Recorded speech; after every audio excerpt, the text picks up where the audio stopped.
معزز حاضرین، ایک نوجوان ہے کعبے کے گرد طواف کر رہا ہے اور ہر جگہ پہ صرف درود شریف پڑھ رہا ہے. حالانکہ آپ رکن یمانی کی الگ دعا ہے، دوسری جگہ جائیں الگ دعا ہے، صفا مروہ کی الگ دعا ہے، لیکن وہ صرف درود شریف پڑھ رہا ہے. ایک بزرگ پیچھے ہیں، سن رہے ہیں. ختم ہوا اس کا طواف. پوچھنے لگے بزرگ کہ وہ نوجوان، ہر جگہ کی الگ الگ دعا ہے، تو صرف درود شریف پڑھ رہا ہے.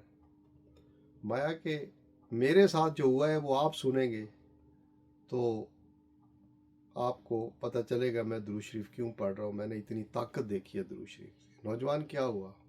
نوجوان کیا بتاتا ہے، میں اور میرے والد صاحب آ رہے ہیں حج کرنے کے لیے.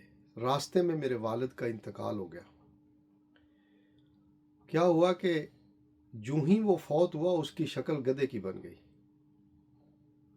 میں بہت پریشان ہوا کہ میں کسی کو بلا بھی نہیں سکتا، لوگ کیا کہیں گے. دیکھے منہ پہ کپڑا ڈال دیا، بہت پریشان تھا. تھوڑی دیر کے بعد کیا ہوا کہ ایک بڑے خوبصورت بزرگ تشریف لے کے آئے. آ کے میرے والد کے منہ سے کپڑا ہٹا کے ہاتھ پھیرا تو دوبارہ پھر انسانی شکل میں وہ آ گئے. میں خوش ہو گیا. وہ بزرگ جانے لگے. میں نے پوچھا کہ اے بزرگو، میری آپ بات سنیں، مجھے اس مصیبت سے آپ نے نکالا ہے، آپ بتائیں گے کہ آپ کون ہیں؟ تو وہ بزرگ فرمانے لگے کہ میں تیرا نبی ہوں صلی اللہ علیہ وآلہ وسلم. حضور، آپ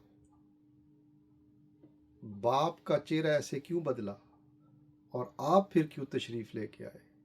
فرمایا چہرہ اس لیے اس کا بدل گیا کہ وہ سود کا کاروبار کرتا تھا اور سود بڑی سخت چیز ہے، اور میں اس لیے آیا ہوں کہ یہ میرے پہ درود بھی پڑتا تھا. سود اتنی خطرناک چیز ہے. اللہ فرماتا ہے کہ سود ہے میرے ساتھ ڈائریکٹ جنگ ہے. ایک طرف اتنا بڑا گناہ ہے، دوسری طرف میرے نبی پاک پہ درود ہے.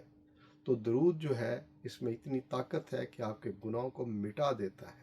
حضور نے فرمایا کہ جو بندہ کثرت سے درود پڑھے نا، اس کی پیشانی سے جہنمی مٹا کے جنتی لکھ دیا جاتا ہے.